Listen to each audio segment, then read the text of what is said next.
Hello and welcome to this week's edition of the Glasgow Times Sports Podcast, normally recorded in our studio at the Bishopbriggs Media Centre, currently recorded from our volunteers' homes. To keep in touch with us, use our social media platforms, Facebook, Instagram and Twitter, which are all at Q and Review. That's CUEANDREVIEW. Or get in touch via information@qandreview.com. That's information@CUEANDREVIEW.com. Please like and share our podcasts and give us any constructive feedback. Evening Times Sport, May 31. Celtic in line for future fee as Ager attracts interest from Premier League rival. Report by James Kearney. Celtic could be in line for a cash windfall this summer after Everton were linked with a move for Christopher Ager. The Norwegian centre-half completed a move from Parkhead to Brentford last summer for a fee of around £13.5 million after 5 years in Glasgow's East End. As part of the deal to take the 24-year-old down south, Celtic chiefs included a sell-on clause that would see the Premiership champions land a chunk of any future fee, and it appears as though the Glasgow club could receive the cash during the summer transfer window after Everton registered an interest in Ager. The Athletic report that Goodison Park boss Frank Lampard is an admirer of the Norway international and is keen on bringing the centre-back to Merseyside to bulk up his team's defence.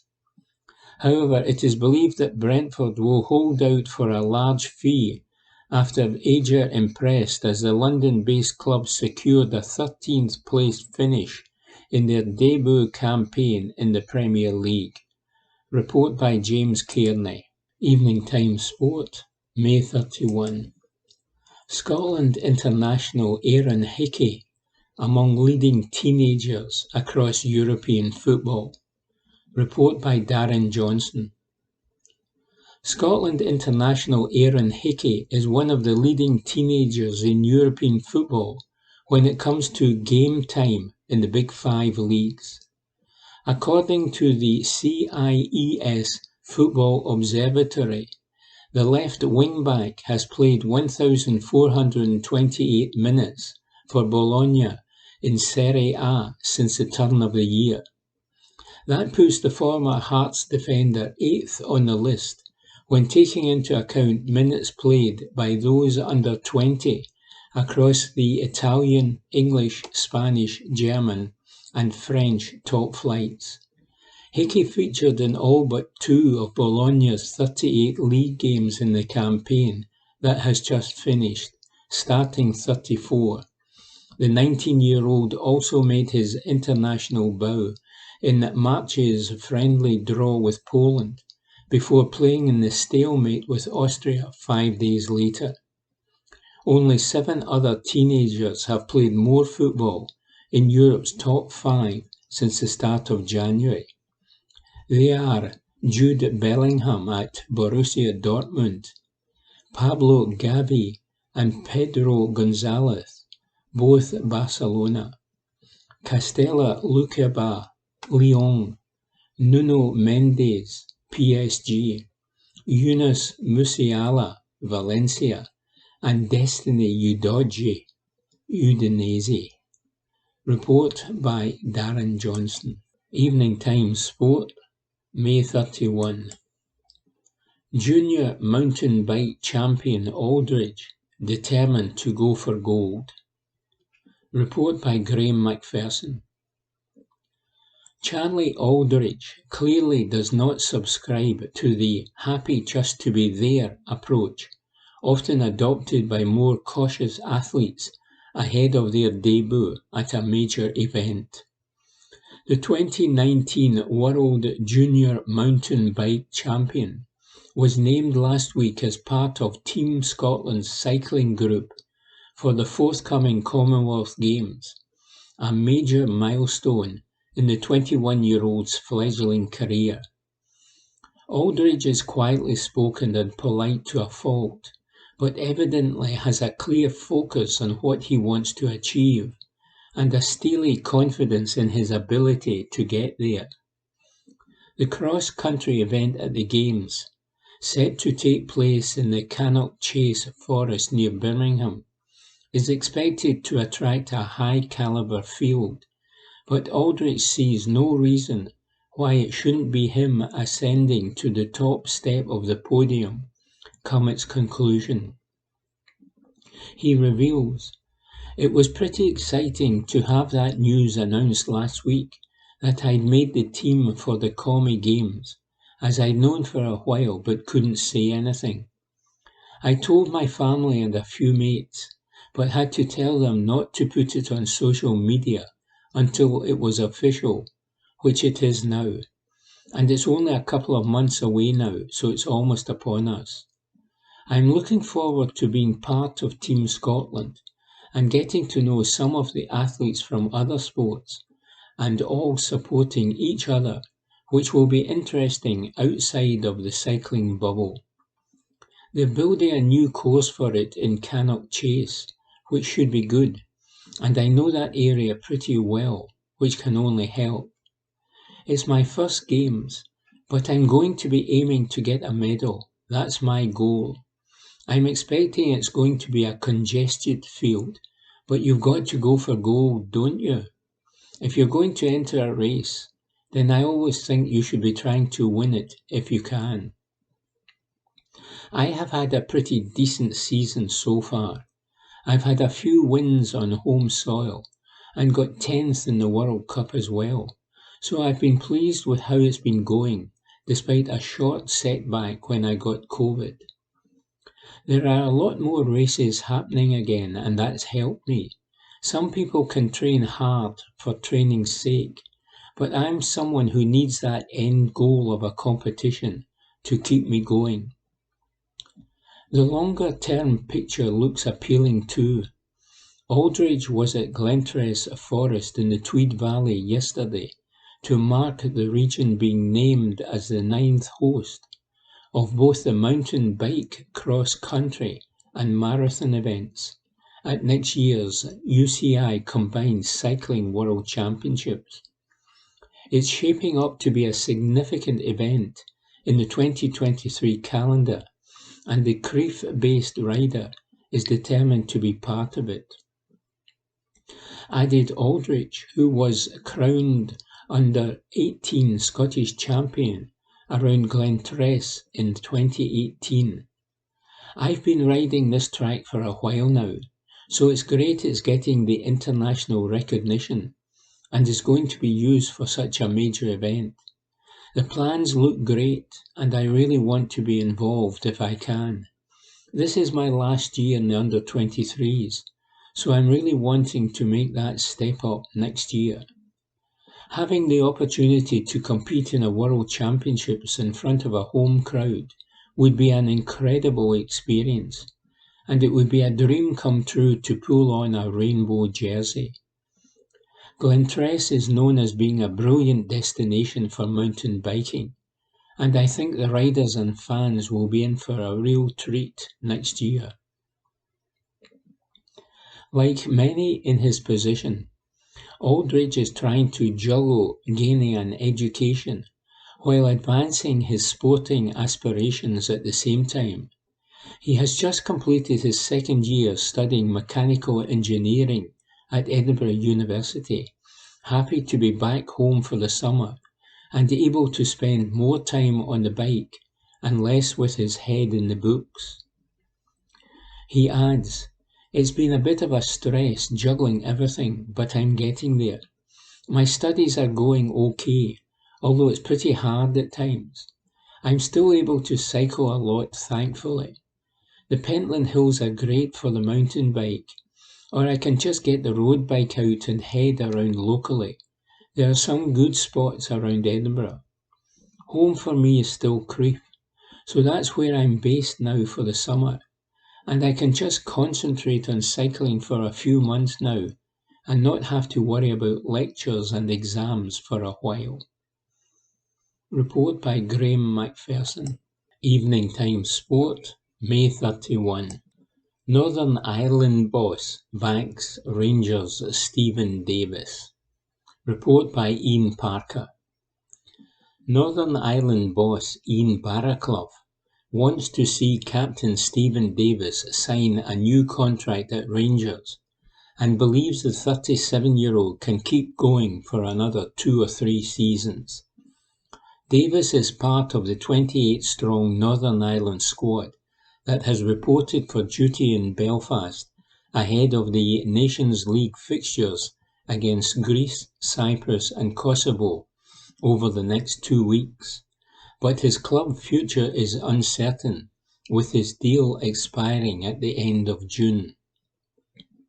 Reports in Scotland suggest Davis, who has 134 caps for his country, has held positive discussions with the Ibrox club and suggested a new 1-year contract could be forthcoming, and confirmation of that would delight Barraclough.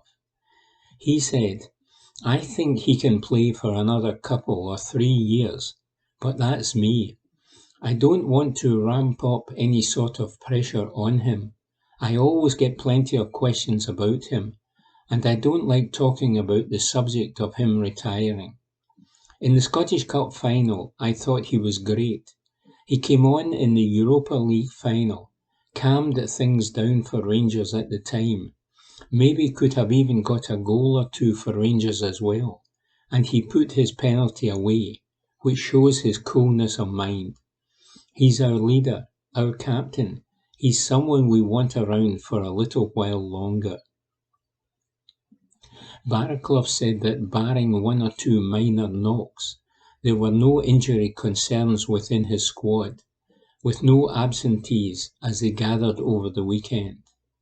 Northern Ireland, the top seeds in League C Group 2, host Greece on Thursday, before travelling to Cyprus and Kosovo, then returning to Belfast to face Cyprus again on June 12. Said Barraclough, "I think the majority of them are fit and raring to go straight away. Just 1 or 2 are carrying knocks. 4 games in 10 or 11 days is going to be a stretch for everybody. Hopefully we get everybody going from game to game with full fitness, but we'll have to make several changes, I'm sure, as we go along. I think we've got a nice blend of players that are desperate to do well, and those that have been there, done it, seen it, and can be a calming influence on the rest of them." The Nations League has never been kind to Northern Ireland since its inception, but having suffered relegation to the 3rd tier last time, Barraclough now wants to use the competition as an opportunity. He said, "Germany 2024 is our long-term goal, so these games play a part in that. We want to top the league, which could get us a play-off place for the Euros, and that's nothing to be sniffed at. But you've also got to weigh up what's right for the group, and that's seeing players come in and giving them their chance, so you have more players with experience going into that Euros qualifying group when it comes around next year." Manchester City prospect Shea Charles, who can play in midfield or defence, is among the new faces in Barraclough's squad, with the 18-year-old having quickly progressed through the youth levels with Northern Ireland. Said Barraclough, "He's not played a senior game as yet for his club or his country, so you're going into unknown territory. He's a calm lad, he takes things on board, he's athletic, he can handle the football." Report by Ian Parker. Evening Times Sport, May 31. Golf phenomenon West steps out of spotlight after bringing huge attention to women's game, says Nick Roger. There's a lot of chatter about imperial weights and measures at the moment, which is all quite fitting really. The erudite depth of this column, for instance, tends to be measured in fathoms on the basis that not many folk can fathom it out. Despite leaving many a reader scratching their head like Stan Laurel, trying to solve the Boolean Pythagorean triples problem, this page has been going now for the best part of 12 years. Some of you have possibly chalked off those years in the same sighing way a glum prison inmate wearily chalks off the days of their punishment on the walls of an austere cell. It's been quite a sentence, hasn't it? In the world of golf, meanwhile, Michelle Wee West's stretch as a touring professional is coming to an end. Now, how's that for a spectacularly tenuous link to this week's offering? She will enjoy her swan song in the United States Women's Open, which starts on Thursday at Pine Needles, and then step away from the LPGA Tour to pursue a variety of other golf-related ventures. Wee West is only 32, but she's been around for so long, you just about expect footage of her early outings to feature on the fusty archives of the British Pathy newsreels. She was, after all, playing in USGA events at the age of just 10. At 12, she played in an LPGA Tour event, and at 14 she came within a shot of making the cut among the men on the PGA Tour. Wee West was a child prodigy who was going to exert a Tiger Woods-like tyranny over the women's game. It didn't quite work out that way, of course. Wee West was very good, very early, and was ranked number 3 in the world by the age of 16. Between the ages of 13 and 16, she had played in 12 major championships and had racked up half a dozen top 5 finishes, 3 of them as an amateur. The Wee West phenomenon was quite something and brought huge attention to golf. When she accepted an invitation to play in the 2005 John Deere Classic, a men's PGA Tour event, which offered places into the Open for the leading finishers otherwise not exempt, the prospect of her becoming the first woman to play in golf's most venerated major had all and sundry drooling like bloodhounds gazing at a plate of lynx sausages. The sideshow of her competing against the men did, however, become something of an exercise in exploitation, as the whole thing developed into the kind of roll up, point and gape spectacle that P.T. Barnum used to promote. It had started with the PGA Tour's Sony Open in her native Hawaii in 2004, but after she turned pro the week before her 16th birthday a year later, and signed multi-million-dollar contracts with Nike and Sony, the bandwagon rumbled into Europe and the Far East. Under the constant glare of her parents, BJ and Bo, who seemed to orchestrate her every move, and apparently went from overprotective guardians to meddling busybodies, Wee West cameo appearances alongside her male counterparts often made for cringe-worthy viewing. The pressure and the hype was relentless, and did nothing for Wee or the women's game as a whole. She was written off and put down even before her career had really been given an opportunity to develop.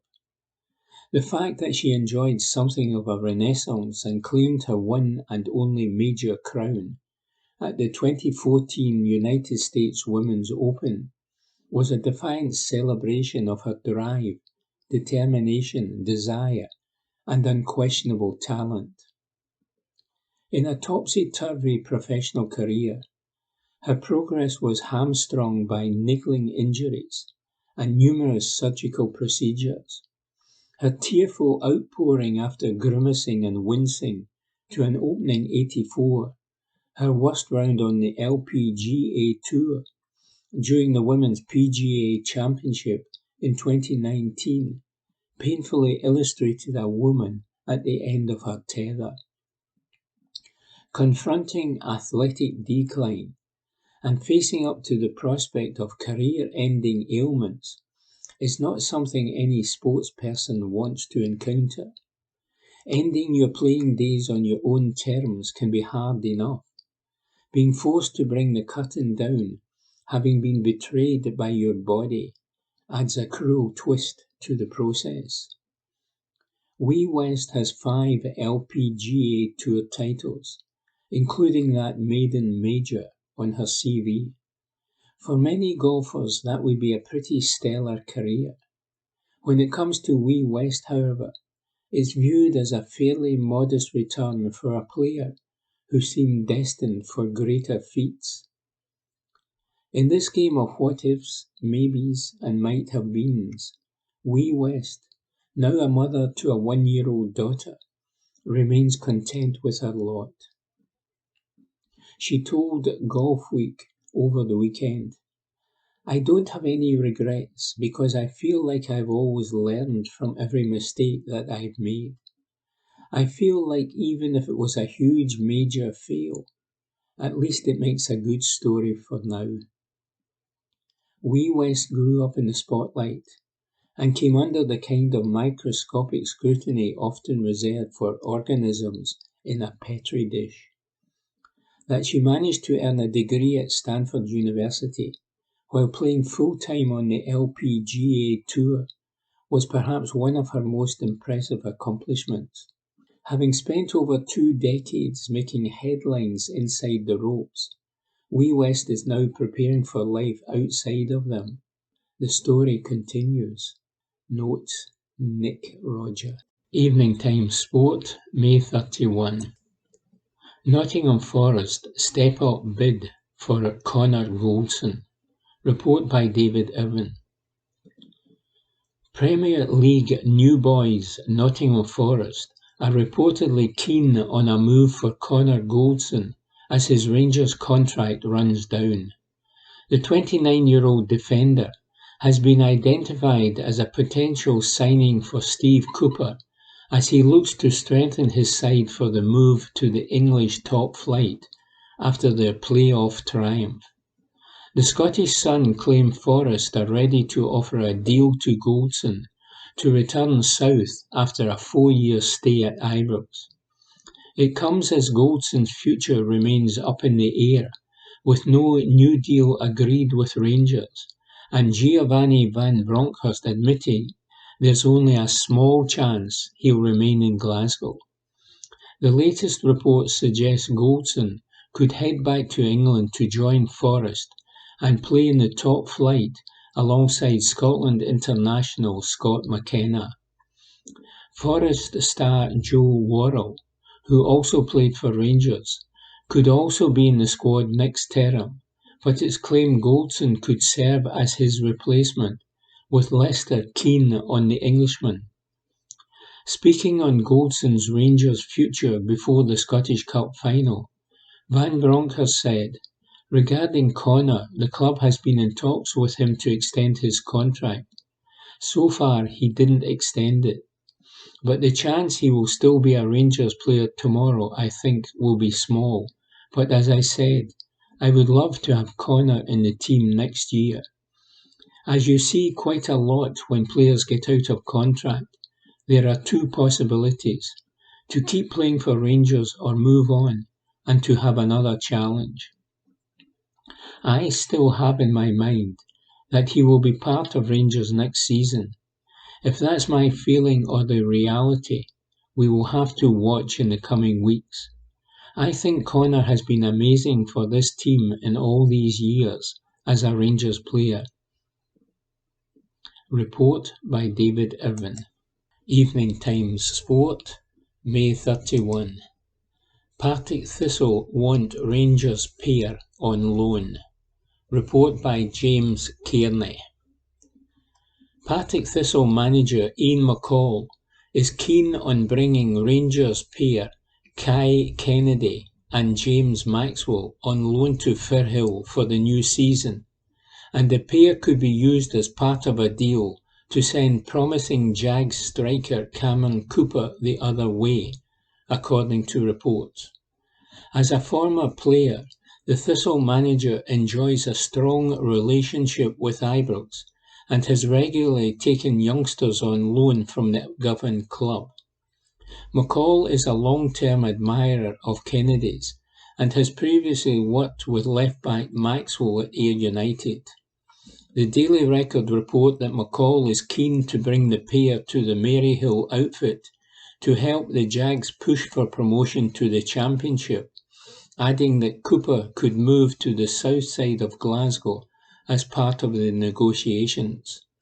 The Scotland under-17s international has caught the eye of Ibrox chiefs, who are reportedly trying to strike a compensation deal with Thistle. Report by James Kearney. Evening Times Sport, May 31. Rangers meet with UK government to discuss supporters' treatment in Seville. Report by James Kearney. Rangers have held discussions with the UK government as the Premiership club continued to make their case that supporters were mistreated at the Europa League final earlier this month. Giovanni Van Bronckhorst's team faced Eintracht Frankfurt in the Seville showpiece, and tens of thousands of fans of the Ibrox club followed their team to Spain for the famous occasion. The Glasgow club were ultimately defeated on penalties, but it is events off the park that have been gathering headlines for all the wrong reasons.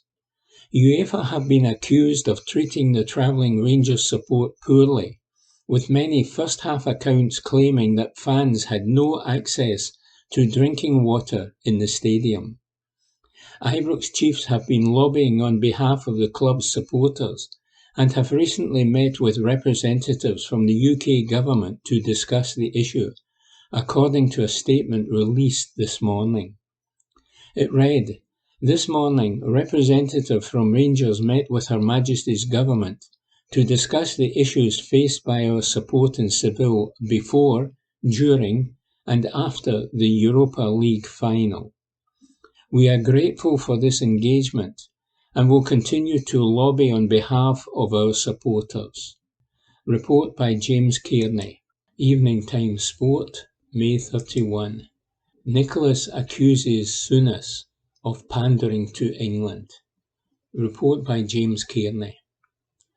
Former Celtic striker Charlie Nicholas has accused Graham Souness of looking for plaudits down south after the Liverpool great suggested he would like to see Ukraine defeat Scotland to qualify for the 2022 World Cup. Steve Clarke's side face the war-torn European nation at Hampden tomorrow evening in the World Cup playoff semi-finals, where the victor will progress to a one-off final away to Wales for a place at the Qatar showpiece. Neutrals will be supporting Alexander Petrakovic's team, who have a tremendous amount of goodwill behind them. Souness would like to see Ukraine to play at the tournament, even if it meant his own national team missing out because of the conflict in their homeland. But Nicholas believes his fellow former Scotland international is simply playing to the gallery. He told the Express, "Graham Souness says he wants Ukraine to beat Scotland. We're all entitled to our opinions, but maybe my old Sky Sports colleague is looking for more plaudits down south. I am certainly not in the Souness camp. I want Scotland to win their playoff semi-final at Hampden and advance to the make-or-break clash against Wales for a World Cup spot. I totally get why people would want Ukraine to make it to Qatar 2022, given what their people are having to go through. Scotland won't have many well-wishers among neutral observers, but in football you cannot afford sympathy. When that first whistle goes at 8 p.m, Steve Clarke's players must forget about everything else that is going on in the world and concentrate on the next 90 or 120 minutes. There can't be any other thoughts in their minds. Scotland must put everything to one side and focus on trying to beat this talented Ukraine team. We know the passion and the emotion that surrounds this fixture, but let's not forget, it has been 24 long years since the Tartan Army last cheered on their heroes at a World Cup finals. We as a nation and a team are desperate to get back there. Clarke has handled the whole situation really well with his comments in the build-up to the playoffs. There is no doubt that his players fully grasp the importance and magnitude of this game, and I am sure that will stir them into action. Report by James Kearney. Evening Time Sport, May 31. Tierney on Steve Clarke's impossible request. Report by James Kearney. Kieran Tierney says he was gutted once he realised he would play no part in Scotland's World Cup playoffs in July. But the Arsenal defender insists he has no regrets over giving his all for club and country. The 24-year-old has not had his injury troubles to seek in his career and was ruled out of international contention for this summer when a knee complaint picked up in April required surgery to heal. It was the latest injury setback for a player who has already suffered his fair share, but Tierney insists he has never considered easing up in his approach to training and matches. The versatile defender admitted that national team manager Steve Clarke has asked him to chill on occasion to maintain his fitness, a request that Tierney dubbed impossible. He told the Scottish Sun, "I've always been like that, wanting to give 100% since my younger days. I've always had a worry of not wanting to cheat teammates or the team overall. Giving everything is just my style, and I enjoy it that way. Maybe I don't do myself any favours at times." I remember Steve Clarke saying to me one day, "Kieran, sometimes you can chill, you know. Don't worry, everybody already knows what type of player you are and what you can bring." But I told him, I can't. It's impossible for me. Obviously, if I've got a niggle, then I know I need to be careful. In my youth days or coming through, I had it in my head that I wasn't the best technically, so I felt I had to work even harder. It's just stuck with me, and I can't see me changing now. I'd end up feeling guilty if I ever eased up on things. Report by James Kearney. Evening Times Sport, May 31. True Grit. Potential World Cup showdown with England, giving Scotland extra motivation. Report by Matthew Lindsay. Che Adams has admitted the prospect of facing England in the World Cup finals for the first time has given the Scotland players an added incentive to beat Ukraine in their Qatar 2022 playoff semi-final. Steve Clarke's team will take on Alexander Petrakov's side in front of a sellout crowd in the rescheduled Path A match at Hampden tomorrow evening. The visitors will take to the field in a competitive fixture for the first time since the Russian invasion of their country back in February, and will have the support of the football world behind them. But Adams, the Southampton striker, who is set to start up front for the national team, has stressed that Scotland will not lack motivation either. This country has not reached a World Cup finals since France 98, some 24 years ago, and if they make it through to Qatar in November, they will face England, Iran and the United States in Group B. Adams knows it will be difficult to overcome Euro 2020 quarter-finalist Ukraine in the playoff semi-final, and then Wales and Cardiff in the final. However, the Leicester-born forward, who qualifies to play for this country through a grandmother who hails from Edinburgh, admits the prospect of facing England is an appealing one. He said, "It is a big incentive. It gives everyone that bit more grit between the teeth. We've got Ukraine first, which is going to be difficult. We just need to get through this, and then we'll really build the belief. They have got quality. The thing I've noticed about international football is you aren't always up against the biggest of countries, but they all have talent in their ranks. Every game is difficult. I have played against a few of the Ukrainian players. Alexander Zinchenko is a great player. I think he plays a different position than he does for Manchester City. Then you look at Andrei Yarmolenko at West Ham. He's a really good player with a lot of quality. But we have sat down and looked at the whole team. I am sure they will be looking at us and thinking exactly the same thing, that we are a decent team as well. We have quality in the squad and great team character. That stuff doesn't come easy. We are also unbeaten in a while, and that's something we need to keep building. The foundations are there thanks to the gaffer and the team. It's all on the pitch for everyone to see." Report by Matthew Lindsay. Evening Times Sport, May 31. Dre Wright is on his way out of Hibs. Report by Ian Collin. Dre Wright is leaving Hibernian.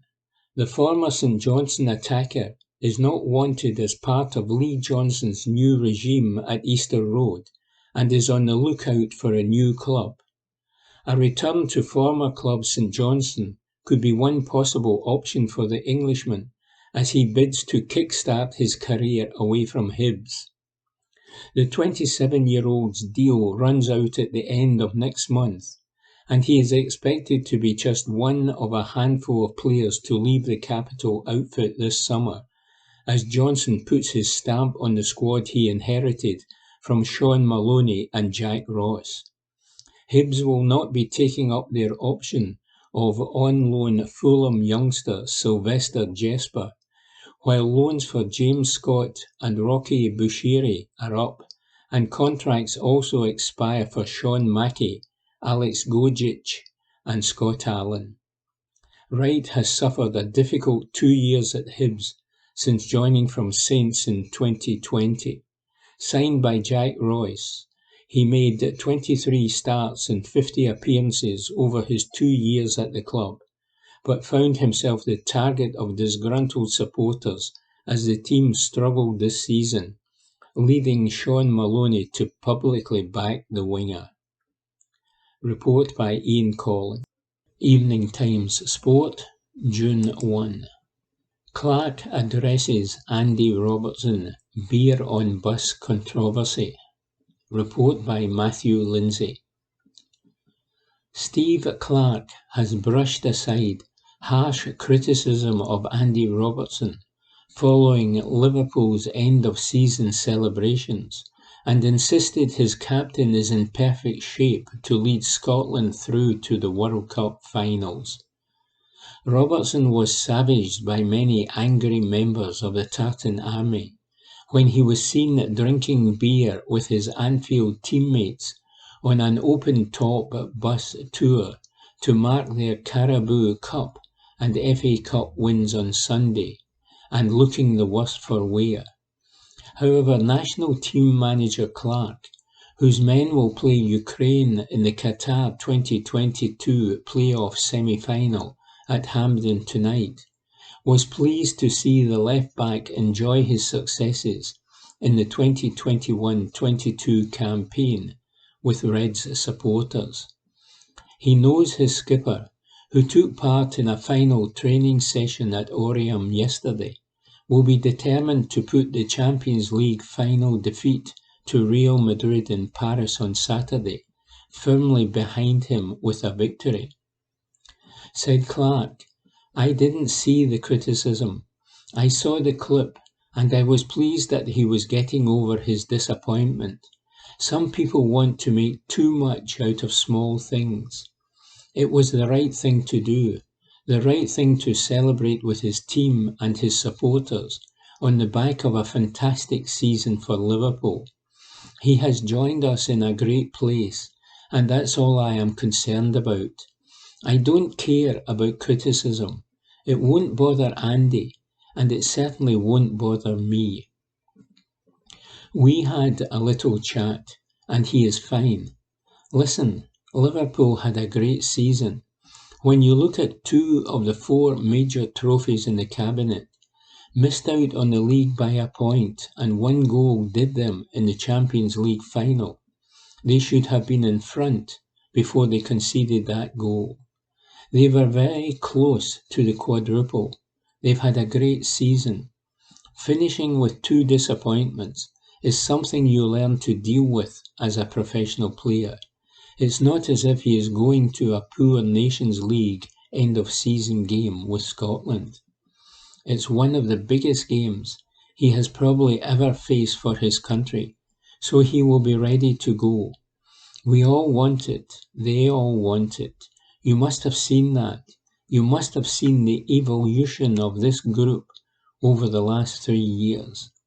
They want to be successful for their country. Andy is the leader of that, and he is the captain. He drives that, and we are in a good place. Report by Matthew Lindsay. Evening Times Sport, June 1. Craig Gordon dismisses Souness's Ukraine comments. Report by Graham McGarry.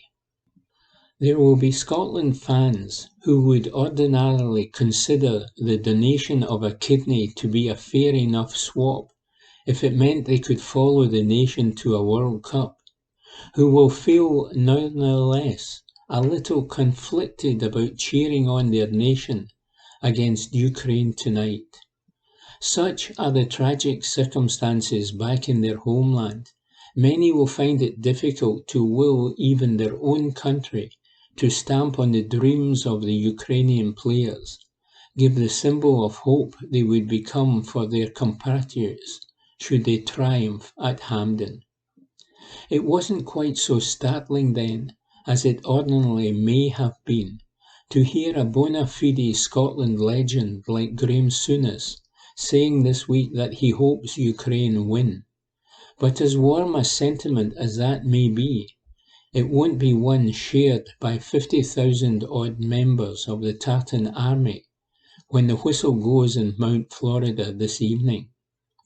For 90 minutes, at least, goodwill towards the visitors will be placed firmly on the back burner, and Steve Clarke's players fall firmly into that camp. Of the current Scotland squad, no one has waited longer than Craig Gordon for such an opportunity to present itself, with the Hearts keeper Riley acknowledging the fact that Souness's opinion comes from the luxurious position of having represented his country at 3 World Cups during his own career. So while Gordon retains the greatest respect for Souness and his opinions, it is fair to say his words will not be figuring in the pre-match team talk or much on the minds of the Scottish players. Said Gordon, "It doesn't really matter. He's entitled to his opinion. I know the guys that go out on the pitch, the squad here, would desperately love to get to a World Cup. It's maybe a bit different. He's not playing now. For us players, these opportunities don't come around very often. We desperately want to make this our time. We have a very difficult match to win just to get through to the next stage. So that's all we are concentrating on. We want to go and try to win that and whoever anybody wants to support, that's entirely up to them.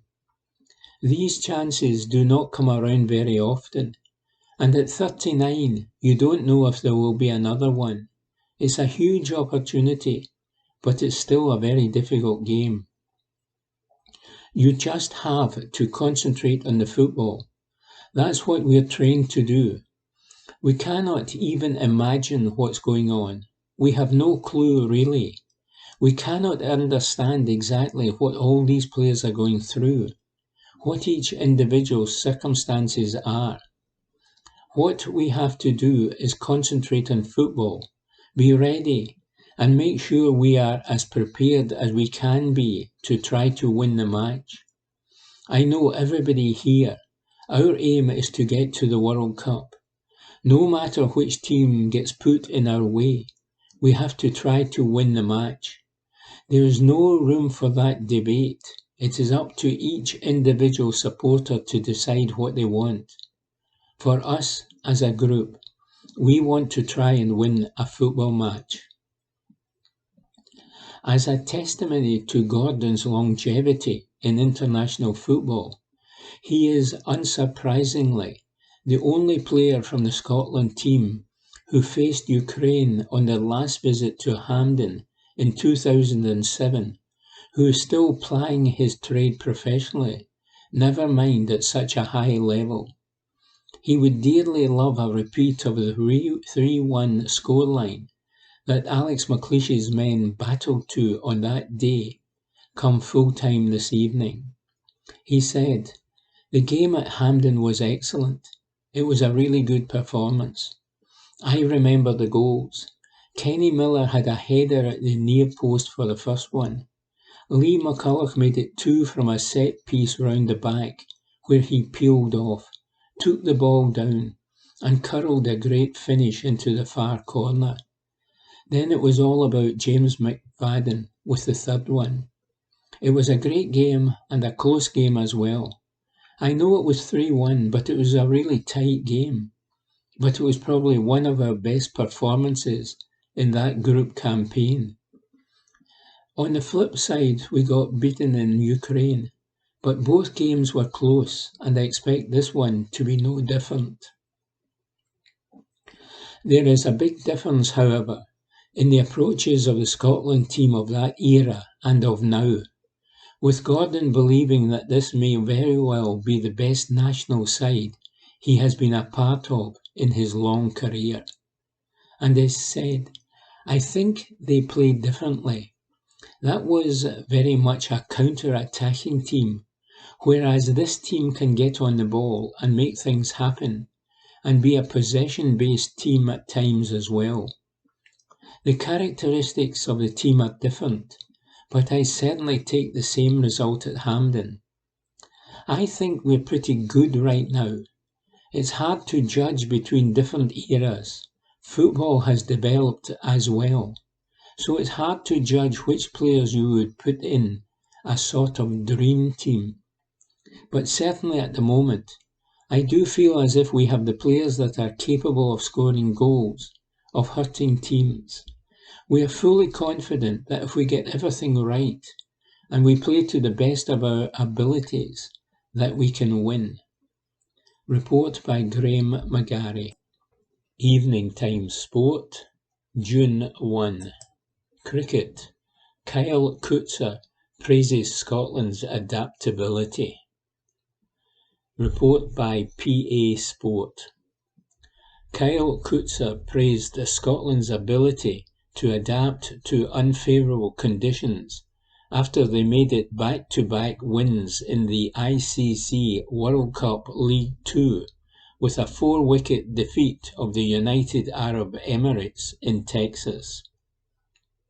The Scots successfully chased down a target of 216, with Captain Coetzer's 108-run stand along with Michael Leask's 47, crucial as they ground out victory with 12 balls to spare. After following up their defeat against the United States on Saturday, with a victory over the same opponent the following day, Shane Burger's side have now won 2 of their 3 games in Texas as they step up their bid to qualify for the World Cup. They are currently second in the League 2 table, behind Oman and above the UAE, whom they face again on Friday to complete this 4-game series. Coetzer told Cricket Scotland, "We spoke as a group in our scouting meeting about how we would react if we lost the toss on a ground and in conditions that have certainly been favouring batting first. That happened, but the bowlers adjusted very well and stuck to their plans, defending one side of the field and attacking from the other, and we certainly put the UAE under pressure through certain phases of the game. Importantly, we took our catches too, and we were able to hold them to a lowish total, because chasing was always going to be tricky on that surface. Chris Soule was a standout bowler. He has come in and hit a really decent length in the last couple of games, but all of the bowlers put in a shift, especially into the breeze. Then came a fighting effort in the second half to try and get over the line. We had to graft away, and I rode my luck at times, but on that pitch you really had to commit to your shots if you were going to play them, and I am just pleased to help the team get some more points on the board. In recent times, we have relied a lot on Richie Berrington and George Munsey with the bat, so it was good to see other guys chipping in, and Michael Leask came in and did a great job for the team when required. His innings provided some impetus when it was required, and he has been in great form with bat and ball for a while now. It was a character-building day in the heat as we got to our target. We have done well to win our last 2 games, and we will now look forward to Friday. We want to end the trip on a high." Report by Press Association Sport. Evening Times Sport, June 1. Stephen Davis pens 1-year contract extension at Rangers. Report by Ewan Payton. The veteran midfielder has put pen to paper on a deal which runs until the summer of 2023 and will stay with Rangers. Signing on for his 10th year across 2 spells, Davis will continue to act as an experienced professional both on and off the park for the Ibrox club. As well as playing a role in Giovanni Van Bronckhorst's squad, it has been revealed that the club will support the Northern Ireland skipper's ambition to move into coaching over the next 12 months. The new deal means he will join up with his Rangers teammates again when they return for pre-season at the end of June. A club statement reads, "Rangers are delighted to confirm midfielder Stephen Davis has signed a 1-year extension to his Ibrox contract. He initially joined the club on loan in January 2008 and made that move permanent that summer, staying until the summer of 2012. In that time he won 3 league titles, 3 league cups and 2 Scottish Cups, while also claiming a runners-up medal in the 2008 UEFA Cup final. Following a successful spell at Premier League Southampton, he returned to Rangers in the 2019 January transfer window, again on an initial loan. He quickly re-established himself as a key figure for the Light Blues and has since gone on to add a further league title, Scottish Cup and Europa League runners-up medal in the 3.5 years since. While he has continued to play a significant role on the park, off it, he has been a real leader in the dressing room, with his experience proving invaluable for so many players around him. Davis himself commented, "I am absolutely delighted. It was a really important season for us last year, and to finish on a high with the Scottish Cup was important for the team and the group, and we want to try and kick on again next year. Growing up as a Rangers fan, it was always going to be special pulling on the jersey, and I have been very fortunate to do it the number of times that I have, and to have some of the memories I have had.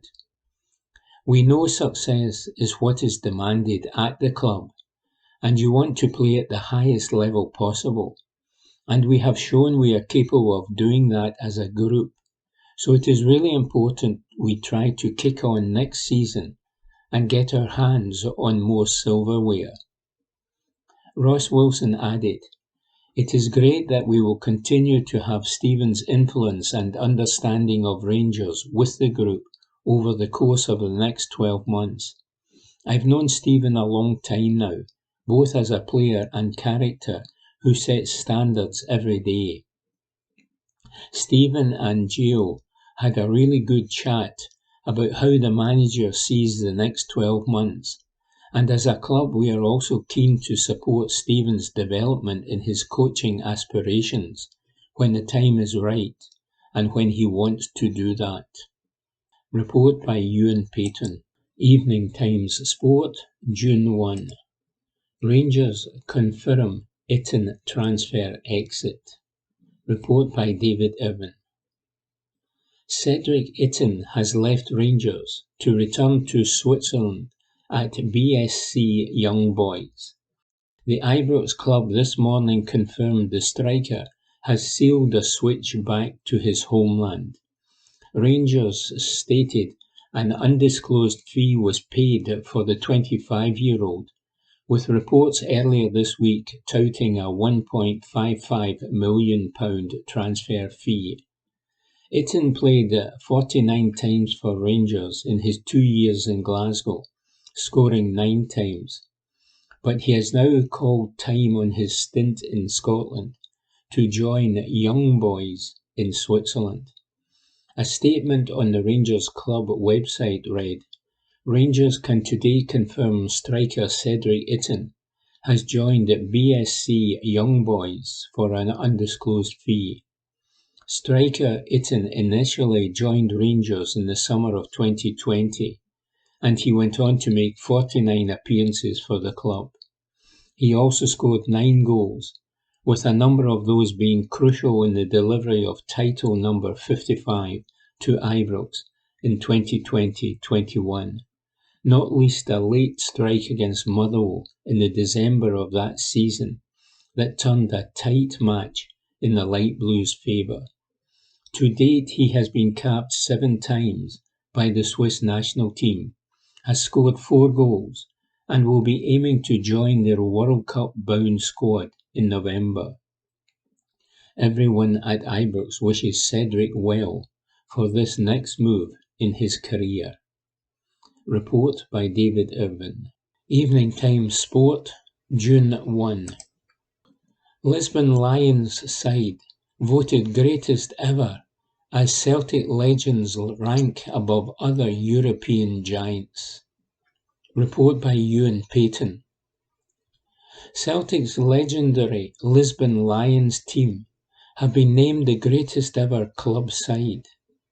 A recent poll conducted by BBC Sport has placed the Hoops' 1967 European Cup heroes as the best team to ever win the competition. Jock Stein famously led the Glasgow Giants to their biggest ever honour, with captain Billy McNeill lifting the trophy in Lisbon following victory over Inter Milan. The win, of course, meant that Celtic were the first ever British side to lift the top club trophy. Goals from Tommy Gemmell and Stevie Chalmers saw the Hoops come from behind to win 2-1. The triumph is undoubtedly regarded as Celtic's greatest ever achievement in their history. Now, according to the BBC poll, the majority of fans believe they're the greatest club team to win the tournament. The Lisbon Lions won the poll with 34% of the vote. Pep Guardiola's Barcelona team of 2010-2011, featuring Messi, Xavi, Iniesta, David Villa and more, were in second spot with 24%. Sir Alex Ferguson's famous treble-winning team of 1998-99 finished third in the vote on just 14%. The most recent team to feature on the shortlist was Bayern Munich's squad of 2012-13. Report by Ewan Payton. Evening Times Sport, June 1. Rangers in pole position to land Partick Thistle's Cameron Cooper. Report by David Irvin. Rangers are reportedly in pole position to sign Partick Thistle talented Cameron Cooper. The Ibrox club are interested in the young striker, as wonder kid Rory Wilson confirmed that he would be leaving Rangers. The 49-goal striker is ending his time with the Ibrox club to head down south for a new challenge, but Cooper could be a quick-fire replacement in the Ibrox youth ranks. The Scotland under-17 forward and teammate of Wilson on the international stage is being watched by a host of Premier League clubs. West Ham, Sheffield United and Leicester scouts have all been tracking Cooper, with David Moyes' Hammers keen on a deal. However, Cooper could instead head for Ibrox, with reports claiming Rangers could use 2 youth graduates as makeweights in the deal. James Maxwell and Kai Kennedy could reportedly feature in a deal which brings Cooper to Ibrox and sees the pair head to Firhill. The Scottish Sun report Rangers are leading the pack in terms of a transfer swoop for Cooper. On leaving Rangers, Wilson said, "Rangers have been brilliant for me. There's no getting away from that. But it's time to move on and get to the next level. I'd like to thank Rangers for everything they have done for me, because it's been great for me over the last 8 years. But it is time to leave. I'll probably be going down south." Report by David Irvin. Evening Times Sport, June 1. John Souttar on dealing with Rangers transfer setback. Report by David Irvin. John Souttar has admitted it was difficult when his move to Rangers faced a transfer setback in January. The Scotland centre-back agreed a 4-year deal with the Ibrox club in a pre-contract agreement, and Rangers were keen to bring Souttar to the club immediately. However, a move was blocked with Hearts sticking to their transfer demands for a quick-fire move. Souttar, who was officially announced to have signed on until 2026 at Rangers today, admits it was a difficult situation at the time, but he insists he quickly moved on to focus on his efforts at Hearts before making the move in the summer. Speaking on Rangers TV, Souttar explained, "It's been a long time since I obviously signed the pre-contract in January, but it's a brilliant day for me and my family to join Rangers.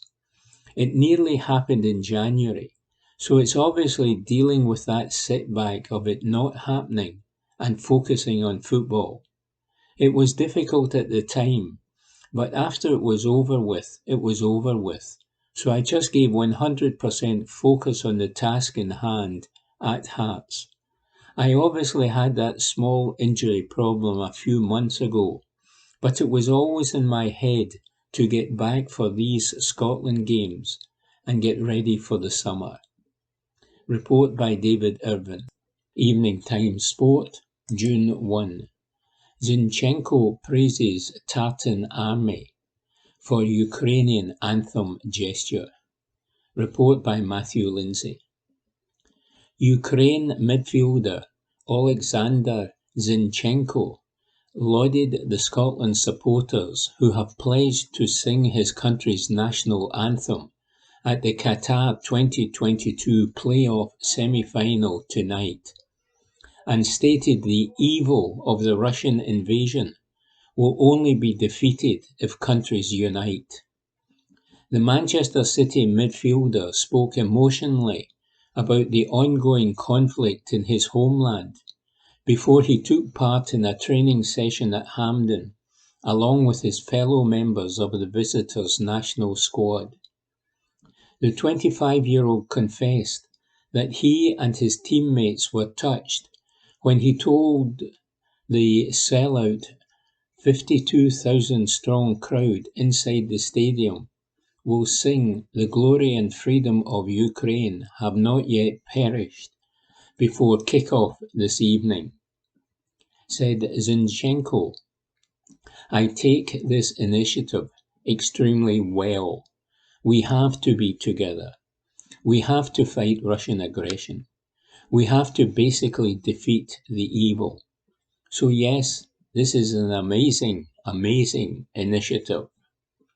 Zinchenko, who helped City to reach the Champions League semi-final and win the Premier League this season, admitted that he thought long and hard about returning to Ukraine to help fight the Russians following the invasion back in February.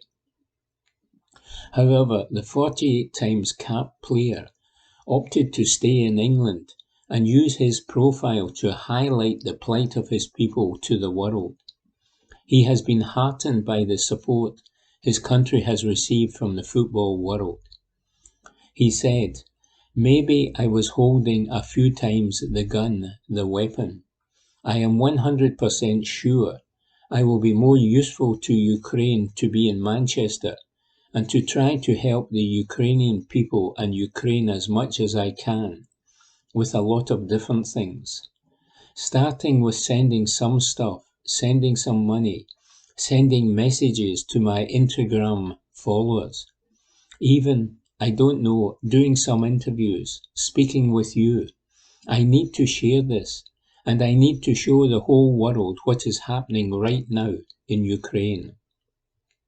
The whole world needs to know the real truth. This, I feel, is my mission. I 100% agree with Andrei Shevchenko, the legendary Ukrainian striker, who has said exactly the same. Asked how difficult it will be for the Ukrainian players to focus on playing football against Scotland, given the situation in their country, Zinchenko said, "I've been asked this question a lot in these months, and I think you can ask any Ukrainian, and the answer will be the same. It is impossible to describe these feelings until you are in this position. The things which are happening now in our country are not acceptable. It's something which I cannot even describe. That's what we need to stop this aggression together, and we need to win. Because Ukraine is a country of freedom. Ukraine is not going to give up." But the thing is, a lot of countries maybe don't understand that today it's Ukraine, but tomorrow it could be you. So that's why we need to be united, and we need to beat this Russian aggression all together. Ukraine manager Alexander Petrakov attempted to enlist in the army when the Russians invaded his country, only to be told to concentrate on helping to prepare the national team for the match against Scotland. He is unsure how his side, who have played 3 warm-up friendly games against Borussia Mönchengladbach, Empoli and Rijeka this month, will perform. However, he is certain there will be no shortage of desire. Said Petrikov, "It's clearly a very difficult task to prepare the team when every single player is thinking about fathers, mothers, close relatives and family back in Ukraine. We are using a whole load of methods. We try jokes. We try to motivate people in a light manner. But every player knows clearly just how huge this challenge is for this game, and that will make my task even more difficult as I am working under a lot of duress and stress, but we are trying to show our best. We are trying to achieve the result, and the team is fully prepared to fight. The game is very difficult, and the situation is very difficult, and I will find certain words for certain players, but I don't want to reveal them all. This is a very intimate conversation that I am going to have with my players. I don't want to say exactly what I will tell my players, but the main thing is to achieve the result. We only played 3 friendly games. They were not competitive. What the players will be like, we will see on the pitch. The Scottish team is a strong team. They can substitute any player on the field and could play with any formation or set of players. They are like Ukraine, as every player has a substitute. Every player could be substituted for an equal player. It means nothing, as the game will happen on the pitch, and we will see how that will go. There will be a poll to elect a Lion of the Match among the Ukrainian players.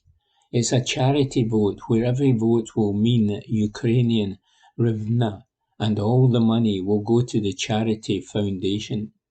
This time all of the lions on the pitch will be helping the lions on the battlefield. Report by Matthew Lindsay. Evening Times Sport, June 6. Celtic scout Aberdeen's Conor Barron. Report by Ewan Payton. Aberdeen's young ace Conor Barron is reportedly on the radar of Celtic this summer. The 19-year-old has been on Scotland under-21 duty, and the Scottish Daily Express report that scouts from Celtic watched his performance against Belgium. The game finished goalless, with Barron the standout player on the park. The midfielder has become a rising star within Scottish football over the past few months, having been drafted into the Dons' first team by Jim Goodwin since his arrival back in February. He regularly impressed during a disappointing end to the season for the Pittodrie outfit. He also played for Kelty Hearts on loan during the first half of last term. Reports suggest that there could be a potential move for Barron should he continue to star for club and country. Goodwin has already outlined how important Barron is to his plans in the new campaign, and said, "It is important to remind ourselves Conor is 19 and has only had a handful of games in the first team. He is a big part of our plans, but we are looking to strengthen that area, as we don't want Conor thinking he's a mainstay. We want him thinking if he drops his standards, he'll be out of the team, and that comes back to recruitment. There should not be a single player in the team who thinks it does not matter what they do in the game, that they will be in the team next week."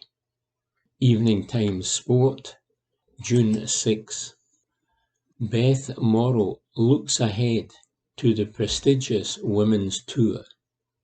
Report by Susan Egglestaff. Only a few years ago, Beth Morrow described herself as looking like a goon on a bike.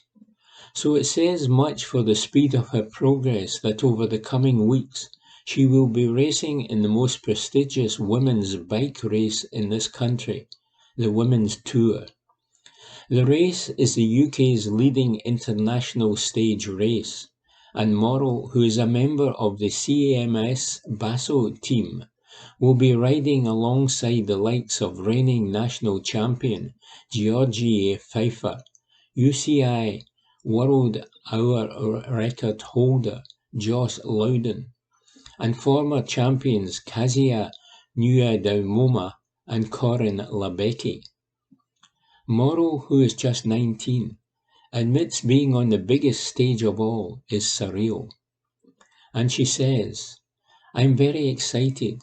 Riding the Women's Tour has been a goal of mine for so long, so it is incredibly exciting to be actually doing it.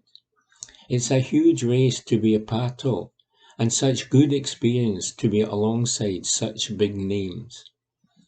The Edinburgh athlete adds, I'm expecting it to be very, very hard, but I feel like I'm in good shape and the racing I've done over the past few months has stood me in good stead, so I think I know what to expect. As recently as 2018, Morrow was only riding her bike once a week.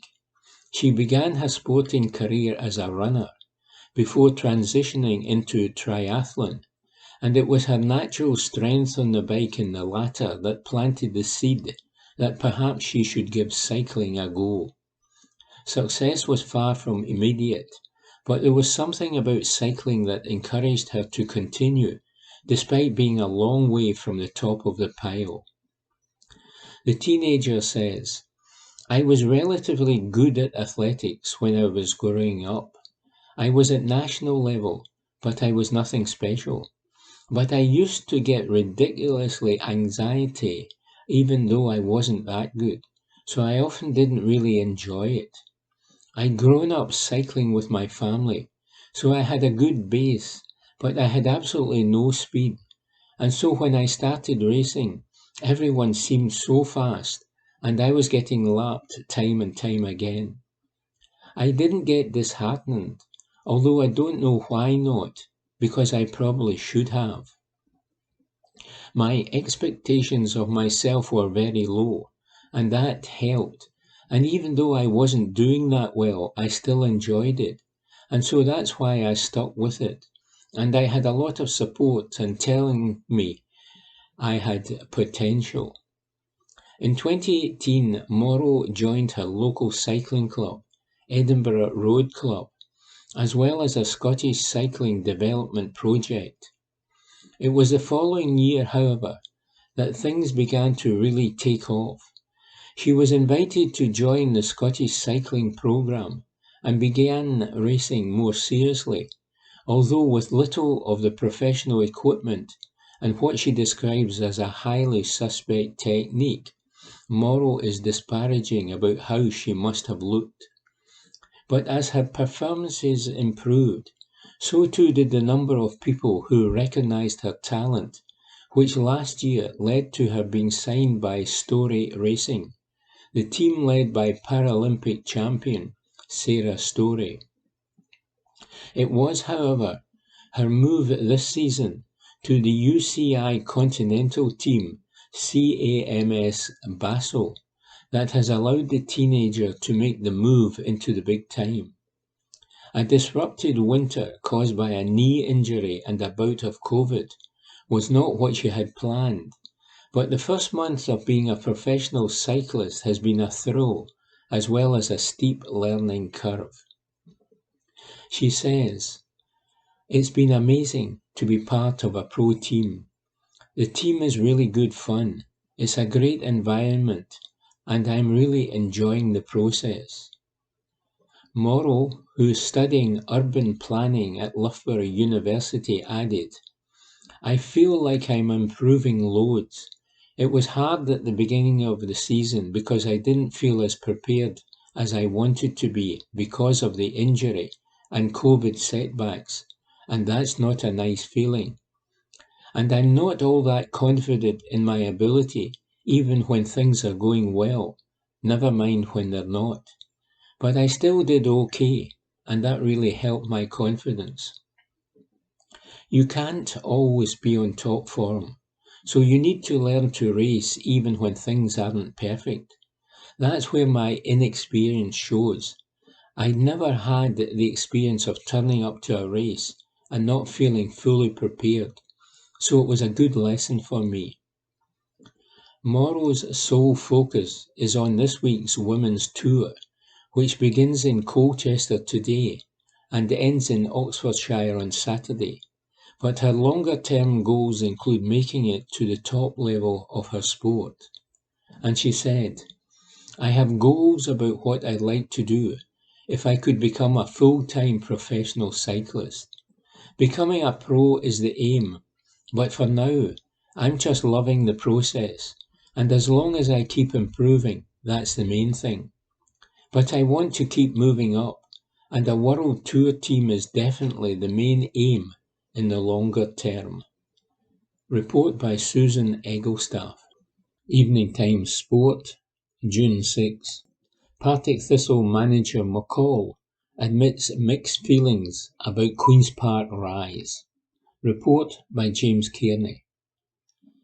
Ian McCall is confident his Partick Thistle team will be able to put a sustained promotion challenge together next season, as the Maryhill club will not be financially handicapped the way they were during the previous campaign.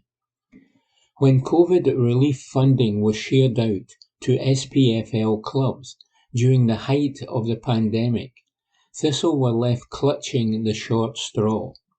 As a full-time club operating in the third tier, they were awarded a £150,000 grant, while Alloa and Arbroath, part-time championship clubs with significantly lower operating costs, each received £500,000 along with the other second-tier sides.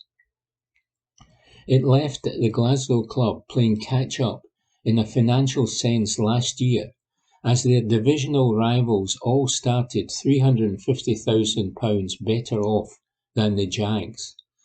Moves such as the ground share with Queen's Park were agreed to increase revenue, but McCall believes that 12 months on, his team will be amongst the better financed ones in the league. McCall reasoned, "I don't know if there will be an equal financial footing this year, but I think that our budget will be in the top half of the league. If you look at last season, Dunfermline obviously underachieved and Arbroath obviously overachieved, although their budget isn't as small as some people think. They had a great season. I was really pleased with us finishing fourth, and I think we could have finished third or even second, but I think that's where we should be finishing in terms of budget. Certainly in the top half, and the difference between fourth and fifth is huge because of the playoff. The key to it for us is that our fan base will expect us to finish higher than fourth next season.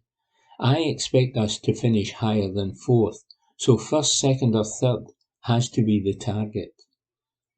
There will be a new club in the league next year, and one with deep pockets, in the form of Queen's Park, following the Spiders' success in the Championship playoffs. Managed by Owen Coyle, Scotland's oldest club are expected to flex their considerable financial muscle in the coming months. McCall admits he had mixed feelings ahead of Queen's Park's victory over Airdrie in the playoff final because of the spending power available to the Southside outfit. He said, "The Queen's Park manager is a good friend of mine. I was having a cup of tea with him in the office before the playoff game, and my head wanted Airdrie, but my heart wanted Coyle to go up. But I told him, if I'm thinking with my professional head on, I'd rather they stayed down, because they might be able to outbid us for some players. That's yet to be proven though, so I don't know about that. Dundee will be the favourites for the title, but I think there will be 3 or 4 clubs wanting to finish high, and we are one of them. There are some within the Thistle fan base who see Queen's Park's back-to-back promotions as a threat to the Jags' status as the city's third force behind the old firm. As a club on the rise, some supporters are looking nervously over their shoulders, but McCall isn't one of them. As the point is put to him, a mischievous glint lights up the 57-year-old's eyes. "Well, I regard Partick Thistle as Glasgow's first team, so?" said McCall. Report by James Kearney. Evening Times Sport, June 6.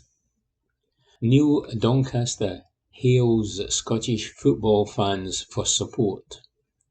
Report by Aidan Smith.